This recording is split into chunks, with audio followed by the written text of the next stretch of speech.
چوہے دان صرف چوہے کے لیے ہوتا ہے؟ یہ سوچنا ایک بہت بڑی غلط فہمی ہے۔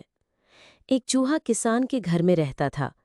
ایک دن اس نے دیکھا کہ کسان اور اس کی بیوی ایک تھیلے سے کچھ نکال رہے ہیں۔ چوہے کو لگا شاید کھانے کا سامان ہوگا، مگر جب تھیلے سے چوہے دان نکلا تو اس کے ہوش اڑ گئے۔ خوف زدہ ہو کر وہ سیدھا کبوتر کے پاس گیا اور کہا، چوہے دان آ گیا ہے، ہمیں کچھ کرنا ہوگا۔ کبوتر ہنسا، بولا، یہ چوہے دان ہے، کبوتر دان نہیں، تمہارا مسئلہ ہے، خود دیکھ لو۔ مایوس چوہا مرغ کے پاس گیا۔ مرغ نے بھی مذاق اڑاتے ہوئے کہا، یہ میرا مسئلہ نہیں۔ آخر میں وہ بکرے کے پاس گیا جس نے لاپرواہی سے کہا، میرے مالک کو مجھ سے پیار ہے، مجھے کوئی خطرہ نہیں۔ چوہا تھک ہار کر بل میں چھپ گیا۔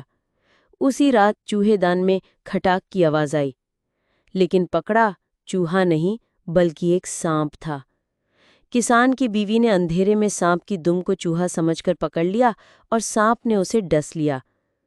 کسان حکیم کو بلاتا ہے، وہ مشورہ دیتا ہے کہ کبوتر کا سوپ بناؤ۔ کبوتر مارا گیا۔ پھر بیوی کی عیادت کو سسرال والے آتے ہیں، ان کے لیے مرغ قربان ہوتا ہے۔ بیوی چل بسے، جنازے پر مہمانوں کی خاطر مدارت کے لیے بکرا بھی ذبح ہو گیا۔ چوہا یہ سب دیکھ رہا تھا۔ جو خطرہ صرف اس کا لگتا تھا وہ سب کو لے ڈوبا۔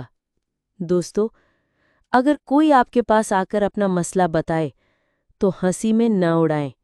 شاید آج وہ اس کا ہو، کل آپ کا ہو سکتا ہے۔ معاشرہ تبھی بچتا ہے جب سب ایک دوسرے کا درد محسوس کریں، ورنہ باری سب کی آتی ہے۔ سوچیے گا ضرور۔ رہے نام اللہ کا۔ اگر ویڈیو پسند آئے تو لائک، سبسکرائب اور شیئر کریں۔